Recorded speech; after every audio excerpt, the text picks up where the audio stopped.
Ce matin, vous avez véritablement sous vos yeux une crise politique à l'Assemblée nationale où les groupes d'opposition décident de ne pas participer à ce qui est véritablement une mascarade.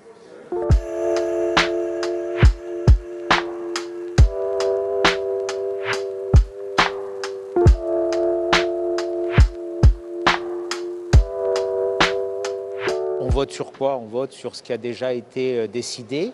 Le vote, c'est un alibi pour justifier, pour excuser peut-être les fautes, les erreurs de ce gouvernement.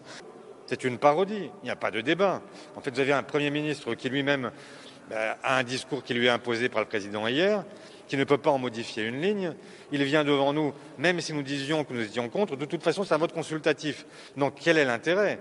On se moque à la fois du Parlement, on peut considérer que c'est peu de choses, mais à travers le Parlement, c'est des Français dont on se moque. Une nouvelle fois au pied du mur, faute d'avoir organisé, planifié les choses, il demande au Parlement de valider des décisions qui ont déjà été prises, sans que nous puissions proposer quoi que ce soit.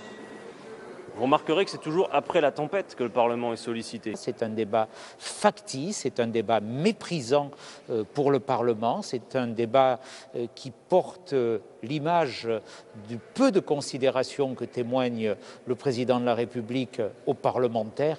Parce que cette gestion de la crise, elle est erratique, elle est solitaire, tout est désorganisé, y compris dans nos propres vies, puisque à chaque fois, on apprend la veille pour le lendemain ce qui va se passer. En un an ici, combien on a eu de débats sur le couvre-feu? Zéro. Combien on a eu de débats sur le vaccin? Zéro. Combien on a eu de débats sur le monde de la culture partant de Covid? Zéro. Combien sur le monde de l'éducation partant de Covid? Zéro. Le débat, il n'y a pas de débat d'ailleurs, tout est entre les mains d'un seul homme à l'Élysée et on nous demande d'être la chambre d'enregistrement des décisions du président. C'est non.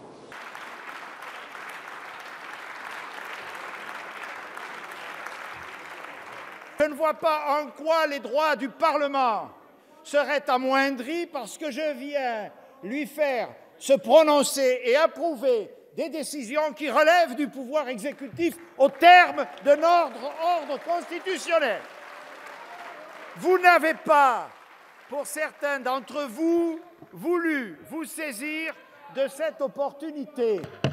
C'est votre choix. La démocratie, c'est la transparence.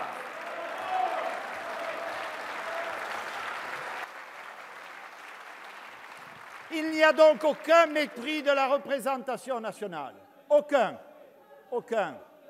Nous parlions des prérogatives du Parlement, mesdames et messieurs les députés, je vous écoute, mardi après mardi, je vous consulte, mais quelle était la musique de ces interventions? Les commerces ne les fermaient pas, les stations de ski ne les fermaient pas. Les universités, rouvrez-les. Les établissements publics culturels, rouvrez-les. Mais j'ai entendu ça depuis des semaines, pour ne pas parler des discothèques. Et aujourd'hui, voilà que nous serions trop mous, trop tardifs. C'est formidable.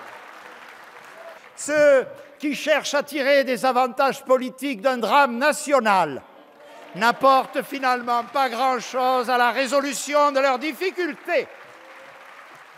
Il était donc normal, disais-je, que le Parlement se prononçât une nouvelle fois dans un moment si sensible pour notre pays.